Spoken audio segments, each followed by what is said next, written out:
दोस्तों नमस्कार। आपकी सफलता ही मेरा मिशन है। ज्ञानकोश एजुकेशन पर आपका अभिनंदन है। दोस्तों इसके पहले काव्य शास्त्र पर आपको 3 प्रैक्टिस सेट मिल चुका है और और भी प्रैक्टिस सेट कहेंगे तो हम ला सकते हैं, लेकिन हम देख रहे हैं कि आप उसको नहीं देख रहे हैं, तो इसलिए हमें लगा कि शायद उस पर अब आपको प्रैक्टिस सेट की आवश्यकता नहीं है। वैसे भी लगभग अब बहुत कम आचार्य हैं जिन पर कुछ प्रश्न बन सकते हैं, वही बाकी हैं। बाकी लोग मुख्य आचार्यों का तो प्रैक्टिस सेट आपको पूरा मिल चुका है। और जैसा कि मैं बताया कि एक बार मैं फिर मिक्स करके मैं बताऊंगा, पूरा प्रैक्टिस सेट मैं लाऊंगा, तो फिर वो भी आपको मिलेगा। आज हम लोग वन लाइनर क्वेश्चन देखते हैं। इसमें 3 प्रश्न आप देखेंगे, सॉरी 30 प्रश्न आप यहाँ देखेंगे और 30 प्रश्न दुर्लभ होंगे। निश्चित है कि आप यहाँ देखने के बाद आपको लगेगा कि हाँ, प्रश्नों का कलेक्शन काफी अच्छा है, इसलिए वीडियो आप पूरा देखेंगे। और पूरा वीडियो देखने के बाद ही आप फिर फैसला कर पाएंगे कि हाँ, ये प्रश्न जो है कि वास्तव में काफी अच्छे रहे हैं और इस परीक्षा में पूछे जाने योग्य हैं। तो चलिए आगे हम लोग बढ़ते हैं। तो हम लोग पहला प्रश्न देखते हैं। आपका जो पहला प्रश्न है, कुरुक्षेत्र में कितने सर्ग हैं? तो कुरुक्षेत्र में 7 सर्ग हैं। कितने सर्ग हैं? 7 सर्ग हैं। संवेदनशील इंद्रिय बोध के कवि हैं, कौन है? तो पंत हैं, ठीक है ना। तीव्र इंद्रिय बोध के कवि कौन है? तो तीव्र इंद्रिय बोध के कवि मुक्ति बोध हैं, ठीक। अतीन्द्रिय बोध के कवि कौन है? अतीन्द्रिय बोध के कवि निराला है, ठीक। इंद्रिय बोध रहित कवि कौन है? तो इंद्रिय बोध रहित कवि केशवदास हैं। तो दोस्तों इस तरह का प्रश्न आता है तो बहुत दिक्कत होता है और आदमी कंफ्यूज हो जाता है। तो इसको आप नोट्स भी बना लेंगे, चाहे फिर पीडीएफ रहेगा और आपको मेरे टेलीग्राम चैनल से मिल भी जाएगा। तो संवेदनशील इंद्रिय बोध के कवि पंत, तीव्र इंद्रिय बोध के कवि मुक्ति बोध, अतीन्द्रिय बोध के कवि निराला और इंद्रिय बोध रहित कवि कौन है? केशवदास, ठीक है ना। इतना आप जानिए। प्रथम दलित उपन्यास क्या है? छप्पर। ये काफी आसान सा प्रश्न है, आपको ये पता होना चाहिए, ठीक है ना। अगला प्रश्न, युद्धरत आदमी एक पत्रिका है, इस पत्रिका के संपादक कौन है? तो रमणीका गुप्ता है, ठीक। अछूत का बेटा ये रचना है, यह किसकी रचना है? तो माता प्रसाद, शायद यहाँ दो यहाँ आप देख लेंगे, थोड़ा सा कट गया है, तो माता प्रसाद है, ठीक है। चलिए आगे हम लोग देखते हैं। इस स्मृति के झरोखे से किसकी कृति है? बिंदु अग्रवाल की है। स्मृति के झरोखे से किसकी कृति है? बिंदु अग्रवाल की है, ठीक है ना। अगला प्रश्न, समय देवता किसकी काव्य कृति है? समय देवता किसकी काव्य कृति है? तो नरेश मेहता की काव्य कृति है, ठीक है ना। निराला को छंदों का गुरु किसने कहा है? निराला को छंदों का गुरु किसने कहा है? तो नामवर सिंह ने कहा है, ठीक है। आधी दुनिया का सच ये एक पुस्तक है, यह किसकी रचना है? आधी दुनिया का सच ये पुस्तक है, तो किसकी है ये? तो आप जो है कि इसको कुमुद शर्मा इसके जो है कि लेखक हैं, ठीक है ना, रचयिता हैं, ठीक है ना। अगला प्रश्न लोग देखते हैं। अगला प्रश्न है, गांधी का भूत, गांधी का भूत किसकी रचना है? तो गांधी का भूत जो है आपका बेढप बनारसी का रचना है। किसकी रचना है गांधी का भूत? बेढप बनारसी का रचना है, ठीक है। आगे हम लोग देखते हैं अगला प्रश्न, राम की शक्ति पूजा का रचना काल है। राम की शक्ति पूजा का रचना काल क्या है? तो 1936 ईस्वी है, ठीक है। चलिए, नानी अब मान जाओ यह एक उपन्यास है, इस उपन्यास की रचयिता कौन है?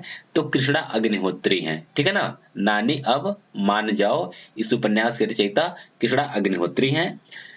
महादेवी वर्मा की रचना निहार की भूमिका किसने लिखा है? तो महादेवी वर्मा की रचना जो निहार है उसकी भूमिका लिखा है हरिऔध ने। दोस्तों इसके पहले एक वीडियो में मुझसे एक त्रुटि हो गई थी। जो प्रश्न था कि संस्कृत के 4 अध्याय की भूमिका के लेखक कौन है, तो हम शायद राजेंद्र प्रसाद को बता दिए थे, पीडीएफ में भी वही प्रिंट हो गया था, लेकिन वास्तव में जवाहरलाल नेहरू हैं और आप सब सुधी दर्शक हैं, सुधी श्रोता हैं और काफी विद्वत जन हैं, इसलिए आप हमें इंगित कराए कि नहीं सर ये जवाहरलाल नेहरू हैं। तो हम हालांकि उस वीडियो में पिन अप कर दिए हैं, वह सबसे पहले कमेंट बॉक्स में वो तो दिखेगा कि उसमें मैं सुधार करके लिखा हूँ। इसके बाद जो मैं पीडीएफ डाला हूँ उसमें मैं सुधार करके लिख दिया हूँ। तो मैं आपको ये बताना चाहता हूँ कि कभी-कभी इंसान हम भी हैं, गलतियाँ हो जाती हैं, कभी-कभी आई स्लिप होने की वजह से थोड़ा-सा मिस्टेक हो जाता है। और आप लोग अगर कहीं कोई कमी अगर देखें, कोई त्रुटि देखें, आपके समझ में अगर आवे, हालाँकि मैं आपको विश्वास दिलाता हूँ कि यहाँ से आपको 99.99% शुद्ध कलेक्शन ही मिलेगा। लेकिन कभी-कभी मान लीजिए कि कुछ कहीं गलती से उस पर नज़र नहीं चढ़ पाया तो हो गया, तो अलग चीज़ है, ठीक है ना? तो कहीं कोई आपको दिखे तो आप हमें अवश्य इंगित करा देंगे, ठीक है? चलिए, आगे अगला हम लोग प्रश्न देखते हैं। कविता को कल्पना के कानन की रानी कहा है, किसने कहा है? तो पंत ने कहा है, ठीक है? चांद का मुंह टेढ़ा है में चांद किसका प्रतीक है? तो ये भारत का प्रतीक है। तो दोस्तों आप देख रहे हैं कि एक-एक प्रश्न बहुत ही शानदार है। जो इधर जो परीक्षा होने वाले हैं, जिसे 2022 का जो पेपर होने वाला है, इसको दृष्टिगत रख करके मैं काफ़ी मेहनत करके इन सब प्रश्नों का कलेक्शन तैयार कर रहा हूँ आपके लिए। तो निस्संदेह ये वीडियो अच्छा लग रहा होगा। अगर अच्छा लग रहा है तो लाइक और शेयर कर दीजिए। और यदि आप मेरे चैनल पर नए हैं और आपको निरंतर शानदार वीडियो प्राप्त करना है और टीजीटी, पीजीटी या फिर हिंदी से संबंधित किसी परीक्षा की आप तैयारी कर रहे हैं, अगर उससे यहाँ से शानदार प्रश्नों को देखना है तो आप इस चैनल को सब्सक्राइब कर लीजिए। और हाँ, एक चीज़ और, एक बार आप प्लेलिस्ट में ज़रूर चले जाइएगा। प्लेलिस्ट के कई फ़ोल्डर मिला करके आपको 350 से प्लस वीडियो यहाँ से मिलेंगे और हर एक वीडियो काफ़ी अच्छा है। आप वीडियो को देखते रहिए, आनंद लेते रहिए, उसका आप नोट्स बनाते रहिए। निस्संदेह आपकी परीक्षा के लिए मील का पत्थर साबित होगा। चलिए आगे हम लोग बढ़ते हैं। अगला प्रश्न, गीता का उपदेश महाभारत के किस पर्व में है? तो गीता का उपदेश महाभारत के भीष्म पर्व में। किस पर्व में है? भीष्म पर्व में है। अगला, गोभी किस भाषा का शब्द है? तो गोभी पुर्तगाली भाषा का शब्द है, ठीक है ना? अगला प्रश्न हम लोग देखते हैं। प्रबोध चंद्रोदय नाटक किसका है? तो कृष्ण मिश्र का है। प्रबोध चंद्रोदय नाटक किसका है? कृष्ण मिश्र का है। विश्वविद्यालय और न्यायालय, ये निबंध है। यह निबंध किसका है? तो विद्यानिवास मिश्र का है, ठीक है? अगला प्रश्न, मधुलिका किस कहानी की पात्र है? मधुलिका किस कहानी की पात्र है? तो मधुलिका पुरस्कार नामक कहानी की पात्र है, ठीक है ना? यादों का चिराग किसकी आत्मकथा है? बहुत शानदार प्रश्न है ये। यादों का चिराग किसकी आत्मकथा है? तो ये कमलेश्वर की आत्मकथा है, ठीक है ना? अगला प्रश्न लोग देखते हैं। समर शेष है किसका उपन्यास है? समर शेष है किसका उपन्यास है? तो ये विवेकी राय का उपन्यास है, ठीक है? कहें ईसा सुनो मूसा, यह नाटक किसका है? विभू कुमार का है ये, ठीक है? अगला प्रश्न हम देखते हैं। समर गाथा किसकी काव्य कृति है? तो ये राजेश जोशी की काव्य कृति है। हाँ दोस्तों, एक चीज मैं आपको और बताना चाहता हूँ। एक बार आप डिस्क्रिप्शन बॉक्स में आप चले जाइएगा। डिस्क्रिप्शन बॉक्स में कई वीडियो के लिंक भी आपको यहाँ मिलेंगे। वहां से आप डायरेक्ट अच्छे-अच्छे वीडियो को भी प्राप्त कर सकते हैं। दूसरी बात कि वहाँ टेलीग्राम चैनल का लिंक है। टेलीग्राम चैनल को आप ज्वाइन कर लेंगे तो जो भी पीडीएफ हम बनाते हैं वह आपको टेलीग्राम चैनल से मिल जाएगा।